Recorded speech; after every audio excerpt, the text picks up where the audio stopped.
What's up, fight fans? This is Kurt DeVille with Counterpunch Boxing News, and I have some new news concerning Deontay Wilder and Tyson Fury. This is Inside Wilder versus Fury Part 2 on PBC, and the second installment was pretty informative as well as the Part 1, okay? Part 2 started with Deontay Wilder. Deontay Wilder reflected on his win against Ortiz and where his mind was at, what he thought of. He knew he had to make an impression, a good impression on Ortiz, and he thought honestly about the fights that were going to come, you know, like Fury and other fights, I'm pretty sure. And he knew he had to make an impression. And he said he was very focused. He said when he puts his attire on, the uniform that he has that looks like Teenage Mutant Ninja Turtle Shredder or Captain, or should I say Statue of Liberty, is very, very peculiar, right? He says he thinks of the Roman days when he puts it on, and it helps him zone out so he can stay focused. So when he does get to the ring, he reveals who he is. He can feel the energy for the crowd. He anticipates the bell ringing and all that good stuff, and it's time to go. Now, meanwhile, on Tyson Fury's side, on his world, he visited Gareth I. Davis, which is a journalist, a British journalist, you know, and Davis was stating that, or really recalling that he has been at every Tyson Fury fight. And one of the first Tyson Fury fights that he was in, he said this guy will be special, so you have to pay attention to this guy. You know, Tyson Fury, of course, was being interviewed by Davis, right? And he said this will be a shorter fight, and I'm going to knock him out. I have to push him back. You know, we're not animals, so Tyson Fury was adamant on that everyone is a human being in the ring. But he did say he's bred because of his upbringing, because of his background, because of his bloodline, that he is bred to do this. So he thinks that he's made for it. He thinks that he will beat Deontay Wilder, obviously. He also said something that did stick out. He said that he brought Deontay Wilder to the big time boxing, and now it's time to put him back to where he once was. And that's very, very interesting. Counterpunching that right now. That's true. I mean, with Ortiz was a step up, but Ortiz wasn't really as tested because Wilder himself wasn't really in there with anyone, but Fury sure as hell was. And Fury knew what it's like to be in that spotlight, even though that was short-lived. So to me, I think Fury came back into the game at a certain level, expecting, and then simultaneously bringing Deontay Wilder to a level that he's never been on. So Fury was welcoming himself back to the big-time boxing because he's been out of the circuit so long. Simultaneously, Deontay Wilder gave him a chance to get in that limelight, first time on pay-per-view. So this is his coming out party when it came to pay-per-view, you know, an event that he knew nothing about because, you know, he was an Al Heyman fighter that was showcased on Premier Boxing Champions, okay? So that wasn't the platform. The platform was to show people, to show everybody, to show me on free TV, okay? That's what that was about. So Tyson Fury introduced him to that, and he said that Deontay Wilder should be thankful that I did come back into the sport of boxing and did make this happen for him. You know, and in fact, he did give him another option. He gave him another route. Regardless of how easy Wilder thought that route would be, this is the resistance, okay? So if that fight was that easy, we wouldn't be here to this day. I wouldn't be commentating. Wilder wouldn't be preparing. Neither would Tyson Fury. So obviously Tyson Fury has something in his repertoire of things that he had to keep him or to have him, to give him a draw, which a lot of people thought he won, in fact. So he also talked about Shane and George, of course, George Blacklock. Of course, they are the nutritionists along with the strength and conditioning coaches of those two, and those guys were feeding him 5 or 6 times a day. Now, different things they knew about cooking and eating to give him such strength. He's 270 pounds. Jeez. I don't know if that's a good thing or a bad thing. The thing that I think of directly, automatically, is that he's pulling the Andy Ruiz in the first fight of Joshua. He wanted to purposely put on some weight because he wanted his punches to impact in a certain way. Now, it didn't affect Ruiz's speed, but we don't know if it'll affect Tyson Fury's because he's doing things that he never knows. We do have a saying. It's called, if you want something you never done, if you want something you never had, you have to do something you never done. But here's the thing. If you've already done something that you've never done, where does it put you when you change something that you've already felt you've accomplished? That might be going against your own philosophy. But anyway, that's just a theory. Anyhow, back to Deontay Wilder. Deontay Wilder, of course, he goes to Rome and they go more in depth with that. And the significance of that was JD's account of the camaraderie that JD's and Deontay Wilder has. JD's reminds me of a coach that adopted Deontay Wilder years ago. You know what I mean? Or like a stepdad or something like that. You know what I mean? They have that type of relationship. If you look at JD's, the way he talks about Deontay Wilder, he don't talk about Wilder as though Wilder's like just a regular fighter. He talks to him like he's family or somebody he's very, very familiar with, someone that he's related to. And Deontay Wilder, being who he is, respected JD's. And JD's just gave him a glove, a random glove, hoping that maybe that Deontay would get it signed from the Pope. He didn't think he would do it. Deontay got it done, but he didn't tell him, right?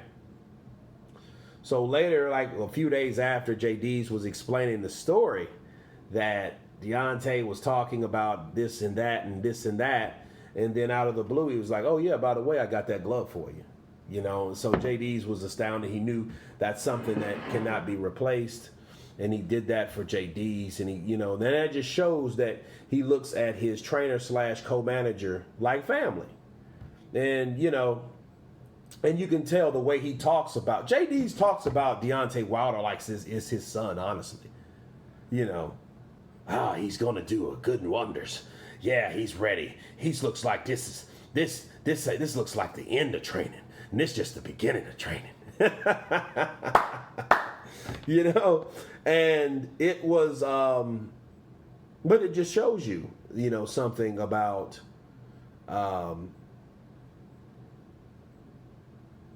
the narrative that is surrounded by Deontay Wilder.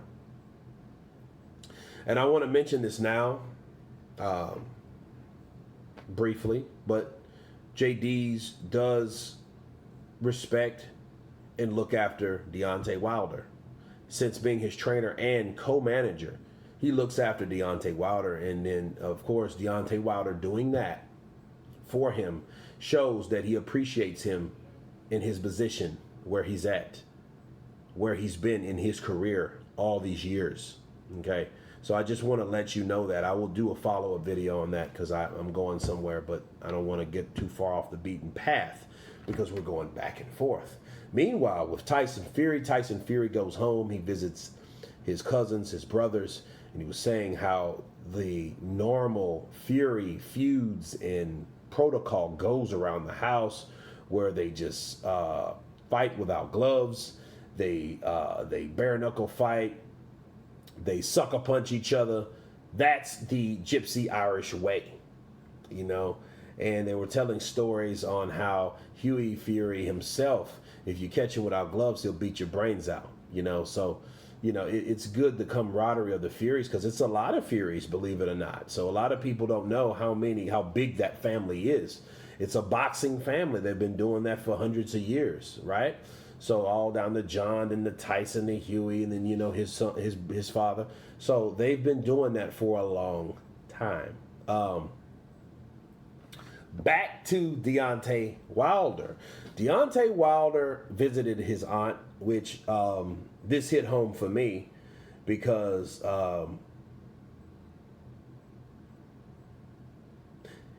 he went to visit his aunt, Gloria Leatherwood. And I have an aunt that reminds me of Gloria, my mom's aunt. My mom's sister, which is my aunt. And she cooks, and then it was like he was coming over, so she was cooking. I have an aunt exactly like that, my Aunt Ella. She cooks. When she finds out you're coming over, she's there and getting everything prepared for you. It's like my second mom, right? And they were talking about like biscuits and things of that nature. And Deontay Wilder brought up a time where he woke up one day when this is going back past Miss Gloria, his aunt, but his grandmother, the one that said he was anointed by God, that she cooked like these biscuits that had him hypnotized, and he was just like hypnotized, and he was just like he was under a spell or something, saying that could send me on to heaven, smelling those biscuits. It was so good that one day that I woke up, right? So it was very nostalgic. Okay, so that was good. And he said soul food is love food. And, and he also acknowledged Joe Scott, along with Chris Bates, his close friends. And he, those are the guys that he rolls with. They're very close to him. They always follow him around. They're his go-to guys that support him. That's his support system, as far as Deontay Wilder and people that he can trust. So that's a good thing. You always want people that you can trust. So, anyway, back to Tyson Fury. Tyson Fury, these guys meet for the second press conference, and this was to go in depth with that. Okay, the part one was to, for the conference one. Now part two is for the conference two. So the conference two was the long stare, that 1,000-yard stare between those two guys. They were looking like straight through each other, where they were like, hey, you know what? I'm looking at you. You're looking at me. What are you doing? What do you want from me? Right? Are you the best? Are you ready? You want to take the test? You feeling froggy? You want to jump? They were at each other. They were doing that Jedi mind trick kind of sight and stare. And Bob Arum put his 2 cents in, and Bob Arum said that Tyson Fury was the best thing since Muhammad Ali. Of course, he managed Muhammad Ali back in the day. Of course, this was before George Foreman. But he feels that that he's one of the most articulate boxers since Ali, and he feels that, and he just is really happy to know what it's like to manage both of those guys, as a whole for his career. And I can understand where he's coming from, because, Ali does have, characteristics. He is outspoken. He does speak his mind. Ali, of course, nobody did it better than him, right? But Tyson Fury is definitely a runner-up in trash talk, shit talk, mind games, strategizing, will, heart, like Wilder would, agree with, and the desire to win. Okay, so Ali does have that. So, Bob Arum put his 2 cents in there. Deontay Wilder ends it with people criticizing his awkwardness instead of his, versus his orthodox or other orthodox fighters. And he said if it wasn't for his awkwardness, orthodox would be predictable. So that's what makes him so dangerous, because he is awkward, and his awkward power goes with that. Power goes with the awkwardness. That's what makes him dangerous. Therefore, he possesses a challenge to beat him. Like I told you guys, Deontay Wilder is definitely, he's the resistance. He's saying, beat me. He's saying, if I don't have skill, you have to take me out. Because until you do, I can always claim power and will overcome skill. I don't believe that personally, but hey, it is what it is, right? So, this particular show was good, Inside the PBC Part 2, it was good. It was informative. It was a good scenario for these two guys where they meet once again. I think this is probably the last one because there's no conference to really, probably the face-off. We might see a little something from Fox PBC or whatnot. But it was very informative. And, again, they showed more in depth, in the personal lives of these fighters. And it just shows you that these people, like Tyson Fury says, is right. They're not animals. They're human beings. Like Deontay Wilder, I'm a human being. I'm a person. So this shows more about these guys and, what they do outside of the ring along within the ring. But let me add this, and this is something I have to do before I sign off. Tyson Fury has not, I repeat, has not showed any type of footage about him training. Now, Deontay Wilder did, but Tyson Fury has not, right? Tyson Fury has not. Deontay Wilder was working on the jab. Deontay Wilder was working on the left hook to the body and left hook upstairs. This lets me know, are you guys still practicing and exercising the back to the basics? Because it looks like Deontay Wilder's doing things that I never seen him do. But he was doing things that I didn't like. He was putting his, hands downward, and he was punching from his from his hips, which I didn't like when he was punching the heavy bag. That's not a good thing, especially dealing with someone like Tyson Fury that likes to counter. But then a lot of people don't capitalize on Wilder doing that because he hits so hard, because people know that he's anticipating one punch because he believes in his power. Obviously, the other people do too because they fall from getting hit from that power.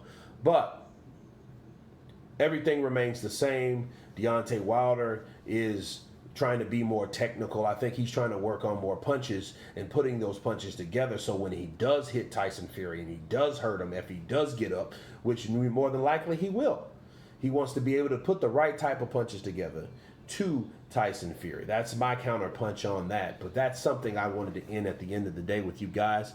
You guys tell me what you think. Of course, I'll leave the link below to the full episode of Part 2 of Inside the PBC with Wilder versus Fury.